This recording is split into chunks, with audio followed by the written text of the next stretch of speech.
በዮሐንስ ራእይ ምዕራፍ 3 ላይ ከቁጥር 14 እስከ 22 ድረስ በማንበብ ትናንትና አንድ ትምህርት ጀምረናል።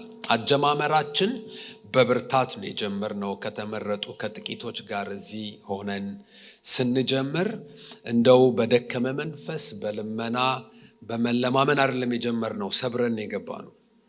ልቀቅ በሚል ድምፅ አስለቅቀን ሰባብረን የገባነው። ሰባሪው ከኛ ጋር ስላለ፣ ሰባሪው ከፊት ለፊታችን ስለወጣ፣ ሰባሪው በእኛ ላይ ስላለ። አንዳንድ ሙቪዎች አይታችኋል። ፖሊሶቹ ተጠርጣሪ ሰው፣ ወንጀለኛ ሰው፣ በፖሊስ ተፈላጊ ሰው ለማግኘት ያለበት ቤት ሄደው አልከፍትም ብሎ ሲሟገታቸው እባክህ ክፈትልን ብለው አይለምኑትም፣ አያባብሉትም፣ ሰብረው ይገባል። ሲሰብሩት አይታችኋል። ብርግድግድ አድርገው ረግጠው አምጥተው ሰባብረው። እንደዛ ነው የገባ ነው። በመለመን አይደለም፣ በመለማመጥ አይደለም፣ በመፍራት አይደለም፣ በማመንታት አይደለም። ሰብረን የገባ ነው። ልቀቅ ብለን የገባ ነው። ለሙሴ የተሰጠውን መልእክት ይዘን የገባ ነው። ጌታ ኢየሱስ ክርስቶስ ቤተ ክርስቲያኑን እንደሚናገር ለቤተ ክርስቲያኑ መልእክት እንዳለው፣ ድምፅ እንዳለው፣ ቃል እንዳለው። ቤተ ክርስቲያን ማለት መሪዎች፣ ዲያቆናት፣ መዘምራን፣ ምዕመናን ብቻ ተሰብስበው የሚወጡበት የሚገቡበት ስብሰባ ሳይሆን ኢየሱስ ያለበት ስብሰባ፣ ኢየሱስ የሚናገረው አካል እንደሆነ ተመልክተናል። ብቻችንን እንዳልሆንን በወርቅ መቅረዞች መካከል የሚመላለስ በቤተ ክርስቲያን መካከል ያለ ለቤተ ክርስቲያን መልእክት ያለው ድምፅ ያለው መንፈስ ለአብያተ ክርስቲያናት የሚለውን ጆሮ ያለው ይስማ ብሎ የተናገረ የሚናገር መንፈስ ያለባት አካል እንደሆነች፣ መልእክቱም ደግሞ ምን እንደሆነ ቃል በቃል ሳይሆን ነጥብ በነጥብ ተመልክተናል። ወላዋዮች ሆናችሁ አይቻችኋለሁ በፊቴ። የቆረጣችሁ አይደላችሁም፣ የለየላችሁ አይደላችሁም።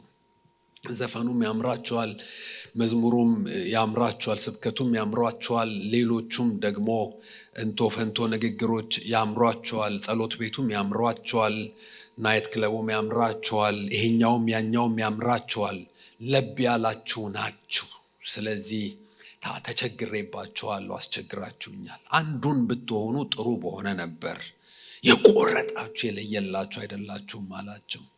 ከዛ ደግሞ ስለ ራሳችሁ ያላችሁ አስተያየት፣ ስለ ራሳችሁ ያላችሁ እይታና አስተሳሰብ የተዛባ ነው። አታውቁ። ልክ አንዳንድ ሰዎች በጣም ጥሩ ነገር አላቸው፣ ትልቅ አቅም አላቸው፣ ግን ስለ ራሳቸው ሲያስቡ ምንም እንደማይችሉ ምንም እንደሌላቸው ነው የሚያስቡት። አንዳንዶች ደግሞ ብዙ ያን ያህል እነሱ የሚያስቡትን ያህል አይደለም ነገራቸው፣ ግን ስለ ራሳቸው በጣም ትልቅ ነው የሚያስቡት እና ካላቸው ነገር ጋር በሚመጣጠን መልኩ ሳይሆን በጣም ባለፈ መልኩ ነው የሚያስቡት። እና ራስን አለማወቅ ጉዳት ነው።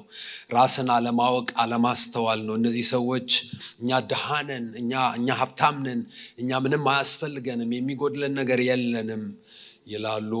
ነገር ግን በሱ አይን ሲታዩ የተራቆቱ ጎስቋሎች፣ ምስኪን እና ድሃ መሆናቸውን፣ እውር መሆናቸውን እንደነገራቸው አይተናል። እንዲያስቡ ያደረጋቸው ነገር አለ። በእርግጥ በነበሩበት ትውልድና ዘመን የነበሩበት ከተማ የኢኮኖሚ እንቅስቃሴ በጣም የተሳለጠ የተፋጠነ ሀብታም ከተማ ውስጥ ይኖሩ ስለነበረ ልብስ የሚመረትበት፣ ዲዛይን የሚሰራበት፣ እንደ ልባቸው ወደ የትኛውን ቡቲክ ሄደው የሚያምራቸውን ለብሰው የሚፈልጉትን ሽቶ ተቀብተው ወደ ቤተ ክርስቲያን የሚመጡበት ከተማ ውስጥ ይኖሩ ስለነበረ ውጫዊ ሀብታቸው፣ ውጫዊ ልብሳቸው አታሏቸው፣ ሳያውቁት ውስጣዊ ልብሳቸውን አጥተው ራቁታቸውንና እርቃናቸውን ሆነው ነበረ። ስለዚህ እኔ መጣሁላችሁ ልመክራችሁ ይላቸዋል። እኔ እመክራችኋለሁ አለ። የንጉሱን ምክር ነው ሰሞኑን እየሰማን ያለነው።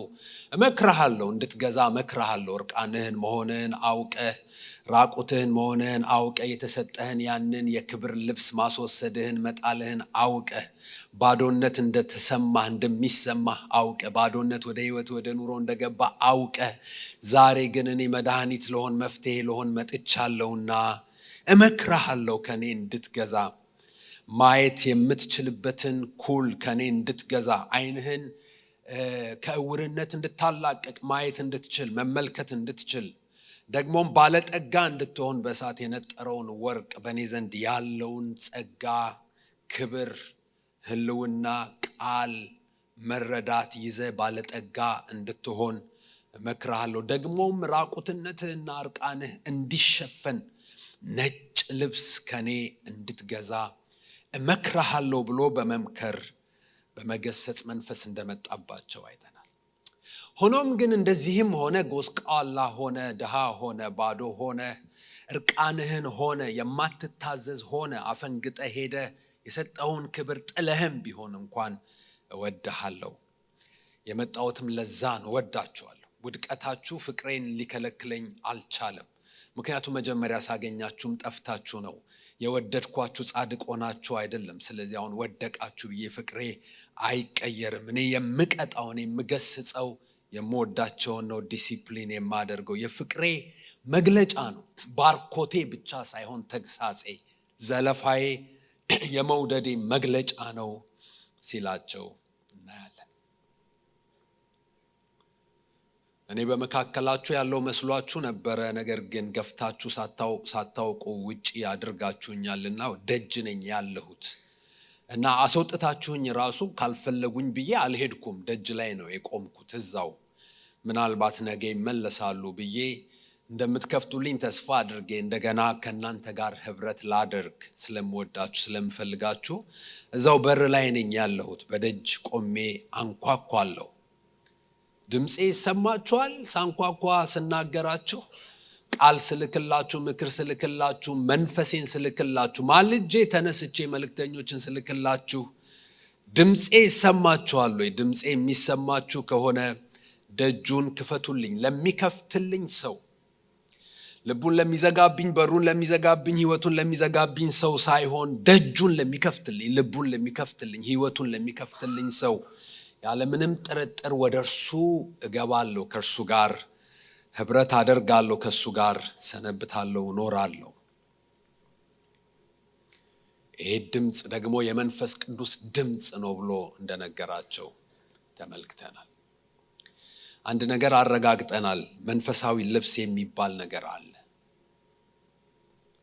ያንዳንዳችን ጠዋት ተነስተን ወደ ስራ ከመሄዳችን፣ ወደ ገበያ ከመሄዳችን፣ ሰዎች ጥየቃ ከመሄዳችን በፊት መርጠን ከእቃችን ውስጥ እንደምንለብሳቸው ልብሶች ተለብሶ የሚወጣ ተለብሶ የሚኖር መንፈሳዊ ልብስ አለ።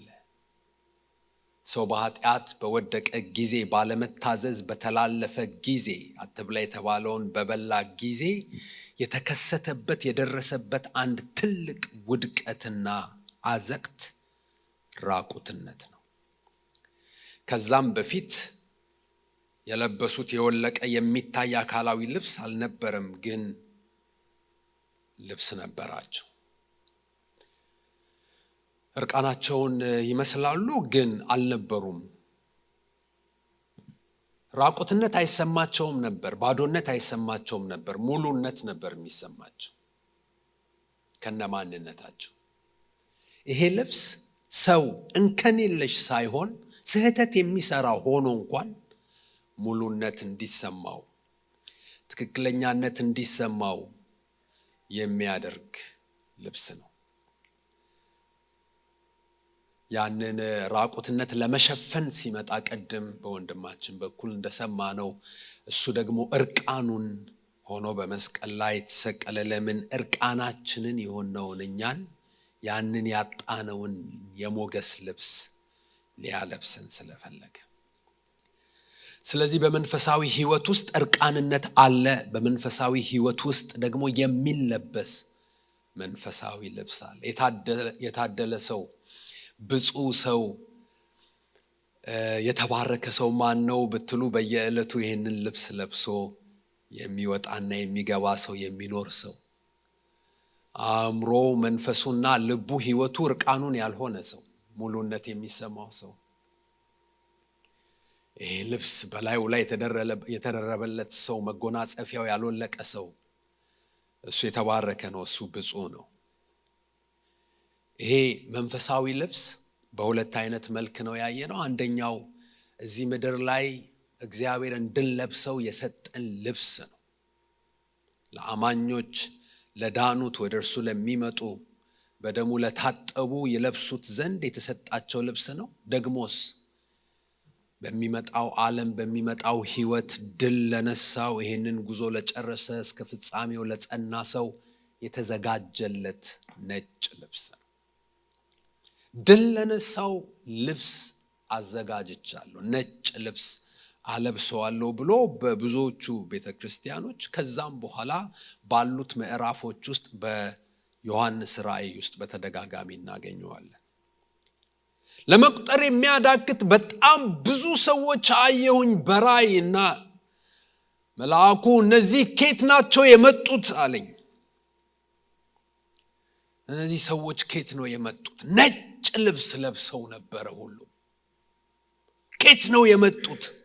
እነዚህ ከታላቁ መከራ የመጡ ናቸው። ልብሳቸውን በበጉ ደም አጥበው አነጹ አለኝ። በሰማይ የተዘጋጀ ነጭ ልብስ የክብር ልብስ፣ የሞገስ ልብስ፣ የተቀባይነት ልብስ ብቻ ሳይሆን በዚህ ምድር ላይ ደግሞ ለብሰን የምንመላለሰው የምንኖረው ልብስ ነው። ይሄ ልብስ ሰማያዊ ነው። ከሰማይ ነው የሚገኘው፣ ከምድር አይመጣም። ቤተክርስቲያን ውስጥ አይታደልም። የትኛውም አገልጋይ፣ የትኛውም ጳጳስ ሊሰጥ አይችልም። የትኛውም ነቢይ እኔ ጋር አለ እኔ አለብሳቸዋለሁ ሊል አይችልም። የሚገኘው ከጌታ ነው። እሱ ራሱ ከኔ ግዛ ብሎ ስለተናገረ ሰማያዊ ልብስ ነው። ይሄ ልብስ መንፈሳዊ ልብስ ነው፣ አካላዊ ልብስ አይደለም። ምናባዊ ነገር አይደለም፣ ሐሳባዊ ግምታዊ እንደው የሌለ ነገር አይደለም እያወራኋችሁ ያለሁት። መንፈሳዊ ልብስ ነው። መንፈሳችን የሚታወቀው ነው ስንለብሰው፣ ልባችን የሚታወቀው ነው ለብሰን ስንወጣ ስንገባ የሚታወቀን መንፈሳዊ ልብስ ነው። ይሄ ልብስ ውስጣዊ ልብስ ነው፣ በውስጥ የሚለበስ ነው። በኋላ እንመጣበታለን። ጴጥሮስ ለክርስቲያን እህቶች ሲመክራቸው እናንተ ግን የጌታ በመሆናችሁ በውስጥ የተሰወረ የልብ ሰው የዋህነትን ዝግተኛነትን ለብሳችሁ በውስጥ የተሰወረ የልብ ሰው ይሁንላችሁ። የውስጥ ልብስ ነው፣ ውስጣችን የሚጎናጸፈው ልብስ ነው። ደግሞ ይሄ ልብስ ንጹህ ልብስ ነው። ነጭነቱ የሚያመለክተው ከለሩን ወይም ቀለሙን ሳይሆን ንጽህናውን ነው የሚያመለክተው። የጽዳቱ ምልክት የነጭነቱ ምልክት የጽዳቱ ምልክት ነው። ደግሞ የጸዳው በኢየሱስ ክርስቶስ ደም ነው። ትኩስ የሆነ መቼም የማይቀዘቅዝ የማንጻት ኃይሉ የማይደክም ደም አለ። ሰው ቢቆሽሽ እንኳን በአንዳች በደል ቢገኝ እንኳን አበቃለት፣ ተስፋ የለውም፣ ከዚህ በኋላ ለሱ ምንም እድል የለውም የማይባልበት ከተመለሰ ከፈለገ ወደዚህ የደም ፋውንቴን ከመጣ የሚታጠብበትና የሚነጻበት ከዛ ከሚከሰስ ህሊና ከዛ ጦርነት ከዛ የበደለኛነት ስሜት ከዛ ከተቀጠቀጠና ከተሰበረ አንገቱን ከደፋበትና ቅስሙ ከተሰበረበት ሁኔታና ህይወት ወጥቶ እንደገና በከሳሹ ፊት መቆምና በድፍረት መመላለስ የሚችልበት የሚታጠብበት ደም አለ። ይሄ ልብስ የእግዚአብሔር ልብስ ነው። በትምህርታችን ውስጥ እናየዋለን። ዛሬም ቢሆን እግዚአብሔር ራሱ የለበሰውን ልብስ ነው ለኛ የሰጠን። ምን አይነት ልብስ እንደሆነ እናየዋለን። ዛሬ ጥቂት ነጥቦችን እንመለከታለን ሰዓታችንን ተጠቅመን። የመጀመሪያው ክፍለ ጊዜ ወደ ህብረት ጊዜ ከመሄዳችን በፊት ጥቂት ደቂቃ ነው ያለን። 1-2 ነጥብ እናይና ከዛ ስንመለስ ደግሞ የቀሩትን እንደ 5 ነጥቦች አይተን እንጨርሳለን።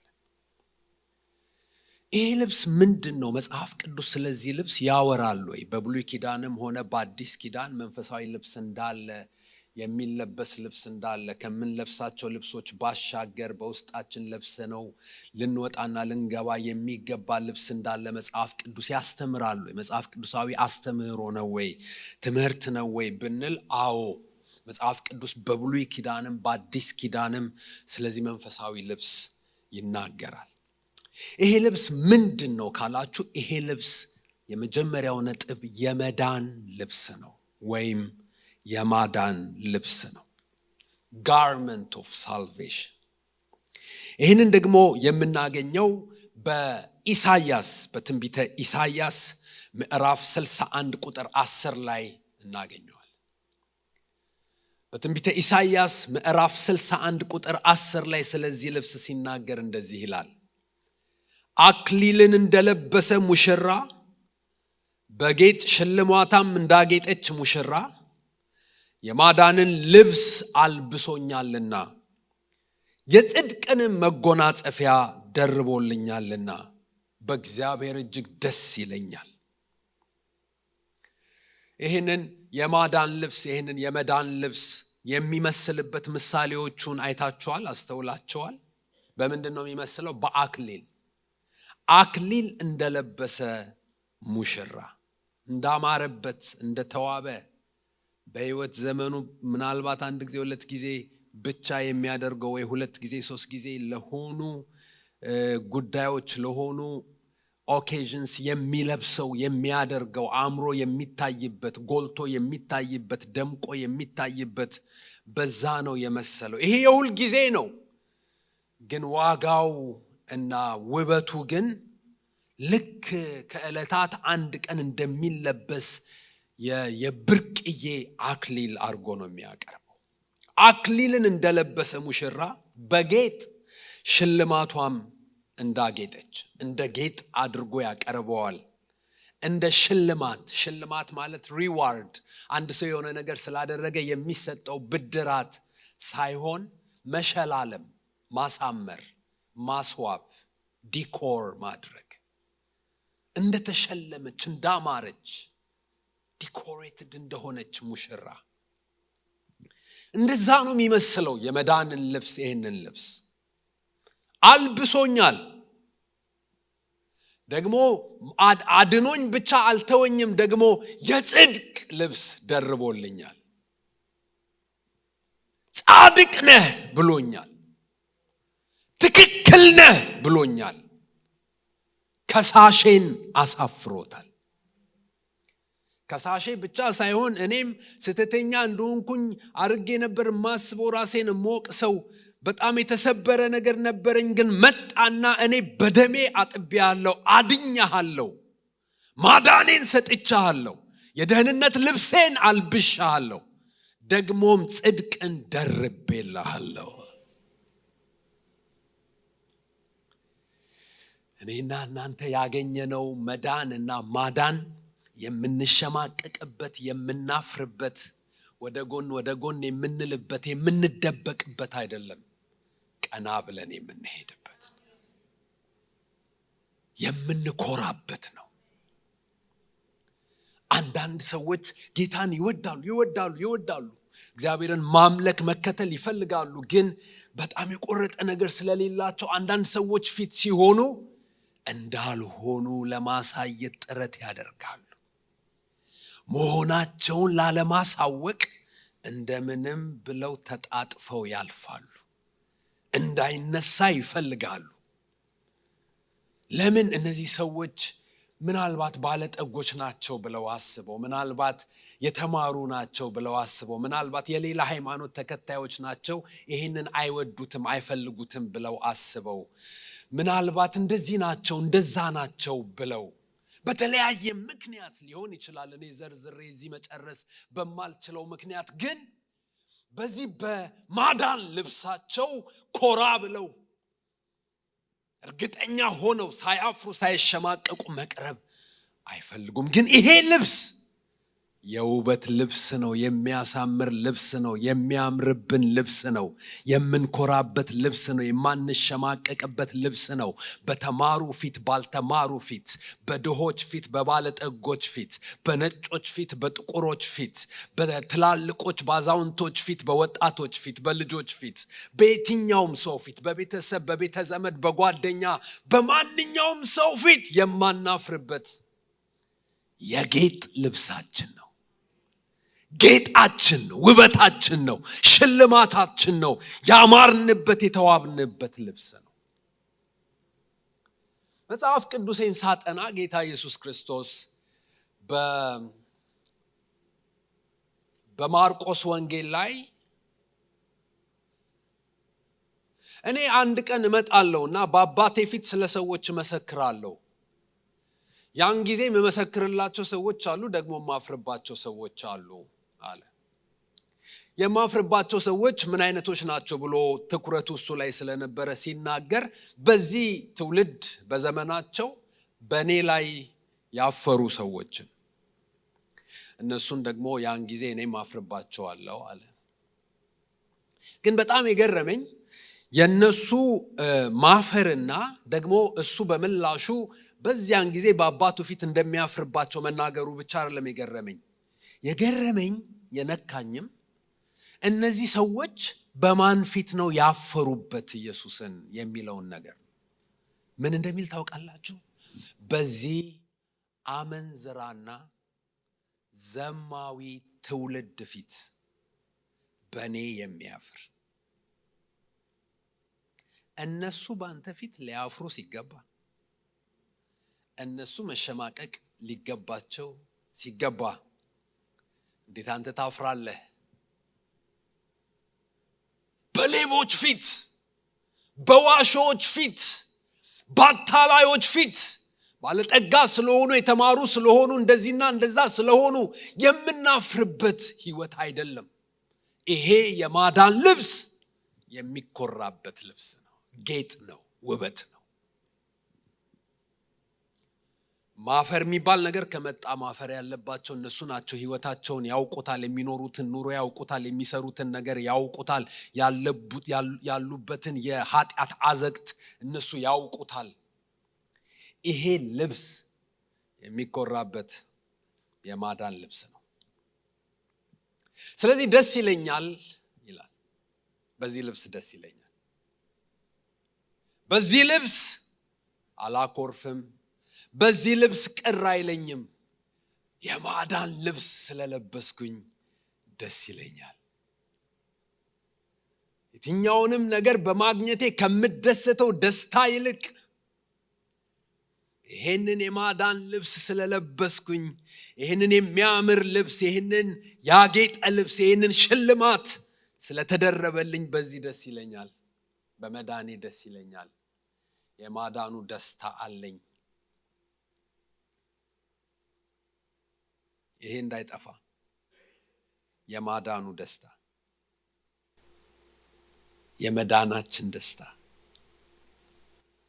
የማምለጣችን ደስታ፣ ከሞት የመትረፋችን፣ ከገሃነም እሳት የመውጣታችን ደስታ፣ እግዚአብሔርን የማወቃችን ደስታ፣ ልጅ የመባላችን ደስታ። ሰዎች ነንና አንዳንድ ነገር ሲገጥመን ልናዝን፣ ልንተክዝም ልንጀምር እንችላለን። ሊሰማን ይችላል። ግን የላይኛው ሌየር ላይ ብቻ ዘልቆ የማዳናችንን ደስታ ሊነካው አይገባም። ይሄም ሆኖ ግን ድኛለሁ እንላለን በኋላ። እንደዚህም ሆኖ ግን እኔ እኮ ድኛለሁ፣ እኔ እኮ አምልጫለሁ፣ ይሄ የፈለኩት ነገር አልሆነም፣ ግን ድኛለሁ። የዳንኩኝ ሰው ነኝ፣ ያመለጥኩኝ ሰው ነኝ፣ የተረፍኩኝ ሰው ነኝ፣ ህይወት ያለኝ ሰው ነኝ፣ ስም ያለኝ ሰው ነኝ፣ የህይወት መዝገብ ላይ ስሜ የተጻፈ ሰው ነኝ፣ እግዚአብሔር የሚያውቀኝ ሰው ነኝ። አንድ ቀን በመዳኔ መላእክት ቆመው አንድ ላይ ሆነው ያጨበጨቡልኝ፣ የተደሰቱልኝ ሰው ነኝ። ድኛለሁ የሚል ደስታ የትኛውም የዚህ ዓለም መተረማመስ ዘልቆ የማይነካው፣ የማያደበዝዘው፣ የማያደፈርሰው፣ የማያጠፋው የማዳን ደስታ የገባንበት ሆነን ያለንበት ውስጥ ሆነን ተንበርክከን በደስታ የምናለቅስበት አድነኸኛል እኮ። አዎ ይሄ ያልፈለኩት ነገር ሆኗል፣ ግን እኮ አድነኸኛል፣ ግን እኮ አትርፈኸኛል፣ ግን እኮ ወጥቻለሁ፣ ግን እኮ አምልጫለሁ፣ ወጥቻለሁ፣ ድኛለሁ፣ የማዳን ልብስ ተደርቦልኛል። ደስተኛ የምንሆንበት የማዳን ልብስ ነው። ሁለተኛ ይሄ ልብስ የደቀ መዝሙርነት ልብስ ነው። የክርስቶስ ተከታይነት፣ ኢየሱስ ክርስቶስን የመምሰል ልብስ ነው። በሮሜ ምዕራፍ 13 ላይ ይህንን እናገኘዋለን። በሮሜ ምዕራፍ 13 ላይ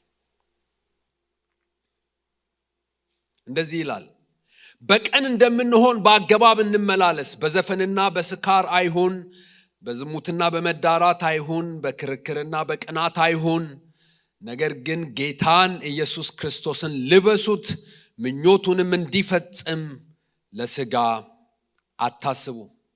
ለሥጋ አታስቡ። ጌታን ኢየሱስ ክርስቶስን ልበሱት ምን ማለት ነው? እሱን የመምሰል ሕይወት፣ እሱን ስንከተለው፣ ከሱ ጋር ስንወጣና ስንገባ፣ ከሱ ጋር ስንኖር የሚጋባብን ሕይወት ማለት ነው። በአድርግና ባታድርግ ትእዛዝ የሚመጣ ሳይሆን በመጋባት የሚመጣ። ደቀ መዛሙርቱን ወደ እርሱ ሲጠራ የጠራበትን ምክንያት ሲያስቀምጥ ቅደም ተከተሉን ከእርሱ ጋር እንዲኖሩ፣ ከዛ በኋላ ደግሞ ለመስበክ፣ ለመፈወስ፣ አጋንንትን ለማስወጣት እንዲልካቸው አስቀድሞ የጠራቸው ከእርሱ ጋር እንዲኖሩ፣ ከሱ ጋር ሲኖሩ፣ ከሱ ጋር ሲውሉ፣ ከሱ ጋር ከቃሉ ጋር ከመንፈሱ ጋር ከሱ ጋር ሲኖሩ ዛሬም ነገም ከነገ ወዲያም ይጋባባቸዋል። ሰው የሰው ነገር እንኳን ይጋባበታል እኮ። የሰው ንግግር፣ የሰው አነጋገር፣ የሰው ጀስቸር፣ የሰው ጉንፋን እንኳን ይጋባበታል።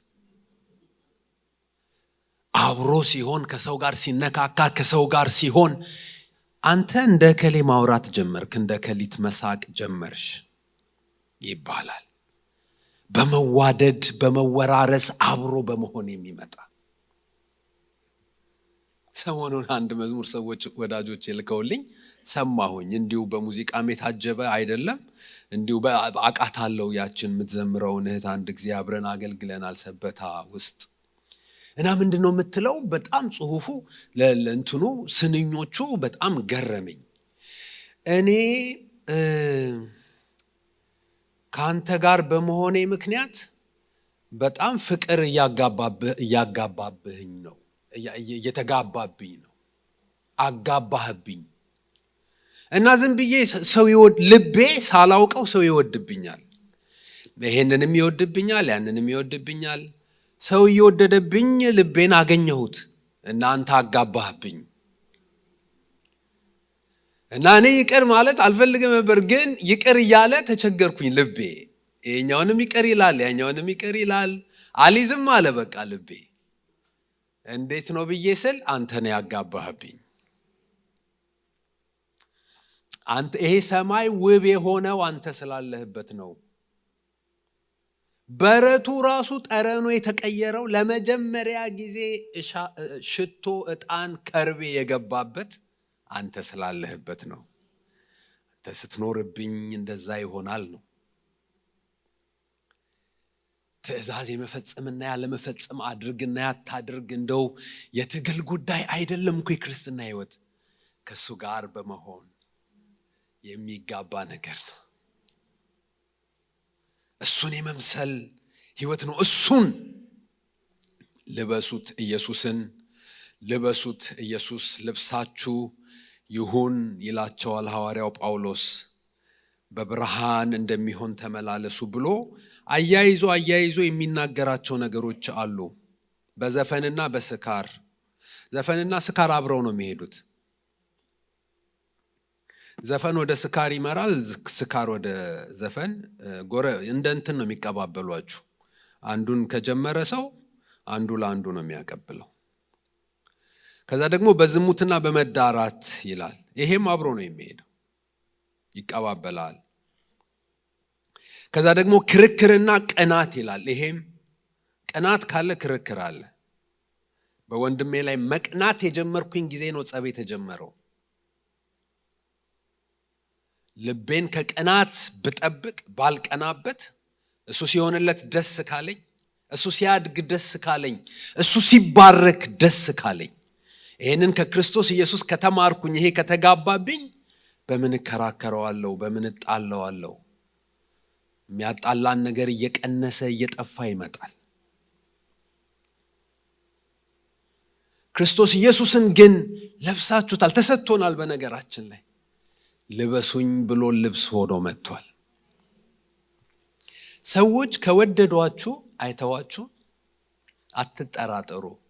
ይሄንን ልብስ አይተው ነው የወደዷችሁ። አምሮባችኋል። ኢየሱስ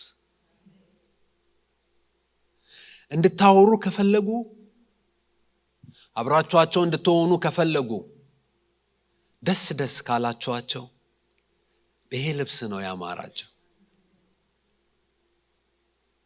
ስትነግራቸው ማልቀስ ከጀመሩ አንተ አይደለህም፣ እኔ አይደለሁም፣ እኛ እኮ እንኳን ለሰው ለራሳችን ማንሆን ነበርን እኮ። እንኳን ሰው ልንመክር ራሳችንን መምከር የማንችል የራሳችንን ነገር መሪውን ለመያዝ አቅጣጫ ለማስያዝ ግራ የገባን ሰዎች ነበርን። ግን ሌሎች ሰዎች በእኛ ምክንያት እንዲያርፉ እንዲባረኩ ከሆነ ይሄ ልብስ ነው። ኢየሱስ የሚባል ልብስ ለብሰናል። የሚያምር ልብስ ለብሰናል። እሺ፣ ይሄ ልብስ የክት ልብስ አይደለም። ኢየሱስ ክርስቶስ አንድ ጊዜ እንደዚህ አይነት ነገር ስናገር አንዲት እህት መጨረሻ ላይ መጣችና አንድ ቤተ ክርስቲያን ውስጥ የሚገርም ሌሊት ላይ እኔ ተነስቼ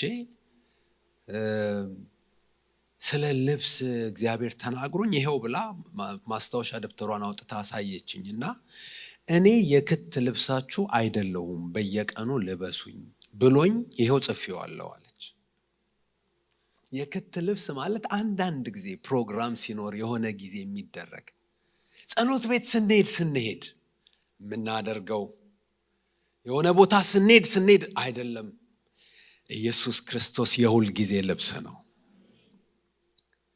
ከጓደኞቻችን ጋር ኢየሱስን ለብሰን፣ ከቤተሰቦቻችን ጋር ኢየሱስን ለብሰን፣ ከዘመዶቻችን ጋር ኢየሱስን ለብሰን፣ በሥራ ቦታችን ኢየሱስን ለብሰን፣ በስፍራ ሁሉ ኢየሱስን ለብሰን የምንኖርበት ልብስ ነው። የደቀ መዝሙርነት ልብስ ነው። እንዴት ነው ይሄ ልብስ በሕይወታችን ውስጥ እየደመቀ እየጎላ እየታየ የሚመጣው? ከኢየሱስ ጋር በመሆን ነው። ከኢየሱስ ጋር በመሆን ነው። ይህንን ለመፈጸም አትታገሉ። ትእዛዝ እንደማትችሉ አውቋል፣ አረጋግጧል እንደማትችሉ። የመጣውም በመስቀል ላይ የሞተውም ጸጋ ተቀብለን በጸጋ እንድንኖር ያደረገበትም ምክንያት ስጋ ሁሉ ለእግዚአብሔር ትእዛዝ መገዛት ተስኖታል። የትኛውም ሰው ስጋ የተሻለ አይደለም።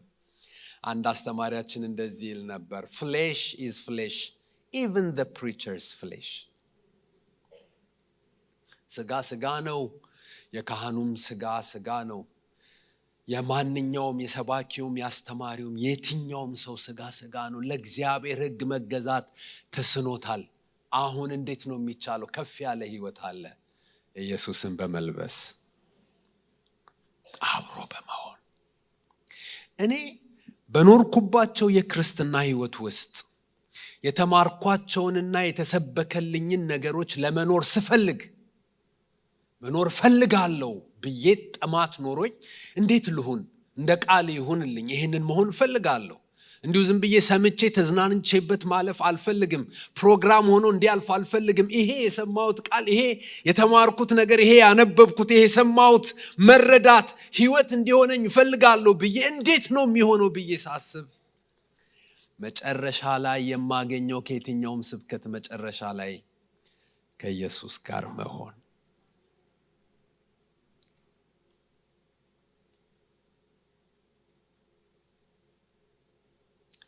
አንድ ነገር ልንገራችሁ፣ ምንም አይነት ፕሮግራም ተካፈሉ፣ ምንም አይነት አገልግሎት አገልግሉ፣ ምንም አይነት ሩጫ የክርስትና ህይወት ውስጥ ሩጡ፣ በግል ህይወታችሁ ኢየሱስን እየወደዳችሁ ለደንቡና ለሥርዓቱ ለሃይማኖቱ ሳይሆን በፍቅር ተይዛችሁ በየዕለቱ እየተንበረከካችሁ ፊቱን የማታዩ የማትፈልጉት ቃሉን ከፍታችሁ ድምጹን የማትሰሙ የህይወት ጠል ወደ ህይወታችሁ እንዲገባ የማታደርጉ ከሆነ ብዙ የህይወት እድገት፣ ብዙ የህይወት ለውጥ፣ ብዙ የህይወት ከፍታ እንደማትለማመዱ አረጋግጥላችኋለሁ። ግን በየጊዜው ከየትኛውም ፕሮግራም፣ ከየትኛውም ቪዲዮ፣ ከየትኛውም የዙም ጸሎት፣ ከየትኛውም ኮንፈረንስ፣ ከየትኛውም ነገር ይልቅ አስበልጣችሁ በዋናነት በቀዳሚነት በፊተኛነት በግላችሁ አንተና እሱ ሁለት ወንበር ብቻ፣ አንቺና እሱ ብቻ የምታወሩበት፣ የምትነካኩበት፣ አብራችሁ የምትሆኑበት፣ የምታወሩበት፣ ድምጹን የምትሰሙበት፣ ቃሉን ወደ ውስጣችሁ የምታፈሱበት ጊዜ ካለ በእርግጠኝነት እሳታችሁ የነደደ ግለታችሁ የማይቀዘቅዝ ኢየሱስ ክርስቶስ ህይወት፣ ኢየሱስ ክርስቶስ ስሜት፣ የኢየሱስ ክርስቶስ ፍላጎት፣ የኢየሱስ ክርስቶስ ሸክም፣ የኢየሱስ ክርስቶስ ማንነት በህይወታችሁ የጎላ እየደመቀ እያየለ ይመጣል። እየከሰመ የሚሄድ የክርስትና ህይወት አልተማርኩም፣ እየደከመ የሚሄድ የክርስትና ህይወት አልተሰበከልኝም፣ አልደረሰልኝም፣ እኔ ያገኘሁት ቃል፣ እኔ ያገኘሁት ህይወት የሚለው የጻድቃን መንገድ እንደ ንጋት ብርሃን ነው፣ ሙሉ ቀን እስኪሆን ድረስ እየተጨመረ ይበራል። በክረምት ይበራል፣ በበጋ ይበራል፣ በካናዳ ይበራል፣ በኢትዮጵያ ይበራል፣ በየትኛውም ሁኔታ ይበራል። አይደክምም፣ አይከስምም፣ ጨለማው አያሸንፈውም። ሃሌሉያ! ያገኘነው ህይወት፣ የተቀበልነው ህይወት ይሄ ነው። እንደው ሰሞኑን አንድ ነገር መጣብኝና ልበለው ብዬ ተውኩት። ብዙ ከባድ ነገር አይደለም። እንደው በዚህ ፕሮግራም በዚህ ሰሞን ከዛ በላይ የምትጸልዩ ሰዎች ልትኖሩ ትችላላችሁ። ግን ሁላችንም ቢያንስ አንድ ሰዓት ተንበርክከን እየጸለይን እንምጣ ልበላቸው። 1,000 ብር አላልኳችሁም። እኔ አይቼ አላቅም፣ ግን የነበሩ ሰዎች ሲነግሩኝ 1,000 ብር የያዛችሁ በዚህ ተሰለፉ የሚሉ አገልጋዮች አሉ ብለውኛል። ኖ 1,000 ብር አይደለም፣ አንድ ሰዓት በጌታ ፊት መንበርከክ ካልቻላችሁ ወንበራችሁ ላይ ምንጣፋችሁ ላይ ቁጭ ብላችሁ ከሱ ጋር አሳልፋችሁ አውርታችሁ ቃሉን ከፍታችሁ አንብባችሁ እውነተኛ ደቀ መዝሙርነት እዛ ውስጥ ነው ያለው። እውነተኛ የህይወት ለውጥ፣ እውነተኛ ኢየሱስን መምሰል ያለው እዛ ውስጥ ነው ያለው። ይሄ ልብስ የደቀ መዝሙርነት ልብስ ነው። ልብሱም ደግሞ ኢየሱስ ነው። ኢየሱስ ክርስቶስ በህይወታችን ላይ ደምቆ ይታይ። እንጸልይ ሁላችንም።